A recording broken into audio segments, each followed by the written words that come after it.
Hi all. ഇപ്പോൾ നിങ്ങൾ കാണുന്നത് നമ്മുടെ ഫ്രെയിമിൻ്റെ ബാക്ക് സൈഡാണ്. ബാക്ക് സൈഡിൽ നേരത്തെ പറഞ്ഞതുപോലെ ഇതാ ഈ ത്രെഡ് ഇങ്ങനെ കയ്യിൽ വെച്ചിട്ടുണ്ട്. അപ്പോൾ ഈ ചൂണ്ടുവിരലിനെ നമ്മൾ ക്ലോത്തിലേക്ക് ഒന്നിങ്ങനെ ടച്ച് ചെയ്ത് കൊടുക്കുക. ആ ടച്ച് ചെയ്ത് കൊടുക്കുന്ന ടൈമിൽ നമ്മൾ മുകളിലത്തെ നീഡിൽ ഇതാ ഒന്നിങ്ങനെ കുത്തിയിറക്കി കൊടുക്കുക. നീഡിൽ കാണുന്നുണ്ടല്ലോ, ഈ നീഡിൽ ഈ വിരലോട് ഒന്ന് തൊട്ട് നോക്കുക. തൊട്ട് നോക്കുമ്പോൾ നമുക്ക് ഇതിൻ്റെ ഹുക്ക് എവിടെയാണെന്നൊന്ന് ക്ലിയർ ആയിട്ട് മനസ്സിലാവും.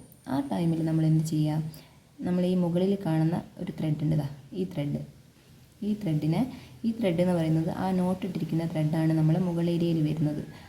ആ ത്രെഡ് ഈ ഹുക്കിലേക്കൊന്ന് കയറ്റിയിട്ട് ഇങ്ങനെ കണ്ടോ.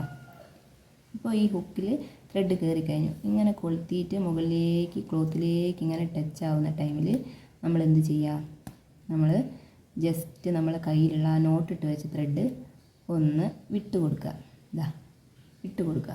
ഇങ്ങനെ വിട്ട് കൊടുക്കുമ്പോൾ ഈ ലോങ് ത്രെഡ് നമ്മൾ ഇങ്ങനെ ഒന്ന് വലിക്കുക. താഴേക്ക് വലിക്കുമ്പോൾ നമ്മുടെ നോട്ടിട്ട് വയ്ക്കുന്ന ത്രെഡ് ഫാബ്രിക്കിൽ പോയിട്ട് അവിടെ ലോക്കാവും.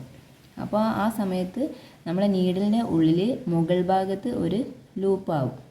ആ നീഡിലുള്ളിൽ ഈ ത്രെഡിനെ വിട്ട് കൊടുക്കാൻ പാടില്ല. അപ്പോൾ നമ്മളെ ഊരിപ്പോരും. അങ്ങനെയാണ് ഇവിടെ ലോക്കായി നിർത്തേണ്ടത്. അതിന് ശേഷം നമ്മൾ എന്ത് ചെയ്യുക, നേരത്തെ മുകളിൽ പറഞ്ഞതുപോലെ നമുക്ക് ഏത് ഏരിയയിലേക്കാണോ സ്റ്റിച്ച് വേണ്ടത് അവിടേക്ക് വീണ്ടും ഒന്ന് കുത്തിയിറക്കുക.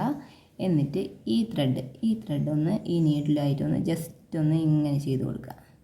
എന്നിട്ട് നമ്മൾ വീണ്ടും മുകളിലേക്ക് വലിക്കുക, റൊട്ടേറ്റ് ചെയ്യുക, ബാക്കിലേക്ക് ഫ്രണ്ടിലേക്ക്, വീണ്ടും ഫ്രണ്ടിൽ കുത്തുക, ഒന്ന് ജസ്റ്റ് ഈ ത്രെഡ് ഒന്ന് ഇങ്ങനെ ചുറ്റി കൊടുക്കുക, മുകളിലേക്ക് വലിക്കുക, ബാക്കിലേക്ക് ഫ്രണ്ടിലേക്ക്, ഇങ്ങനെ റിപ്പീറ്റ് ചെയ്ത് പോകുമ്പോൾ നമ്മൾ ഈ ചുറ്റുന്ന കാര്യം വിട്ടു പോകരുത്. നീഡിൽ അടിയിലത്തെ ത്രെഡ് എല്ലാ ടൈമിലും ഒന്നിങ്ങനെ ചുറ്റുന്ന കാര്യം വിട്ടു പോയിട്ടുണ്ടെങ്കിൽ നമ്മൾ മുകളിലുള്ള സ്റ്റിച്ച് എല്ലാം ഊരിപ്പോരും. ഇങ്ങനെ റിപ്പീറ്റ് ചെയ്ത് ചെയ്യാം. കുത്തിയിറക്കുക, ജസ്റ്റ് ഒന്ന് ചുറ്റി കൊടുക്കുക, മുകളിലേക്ക് വലിക്കുക, ബാക്കിലേക്ക് ഫ്രണ്ടിലേക്ക്. ഇങ്ങനെയാണ് നമ്മൾ ബാക്ക് ഏരിയയിൽ ത്രെഡ് വരുന്നത്. ഇവിടെ ഒരു ലോങ് ആയിട്ടുള്ള ഒരു സ്റ്റിച്ചാണ് നമ്മൾ കാണുക. ഫ്രണ്ട് സൈഡിൽ നമ്മൾ ഒരു ചെയിൻ സ്റ്റിച്ചാണ് കാണുക. ഓക്കെ.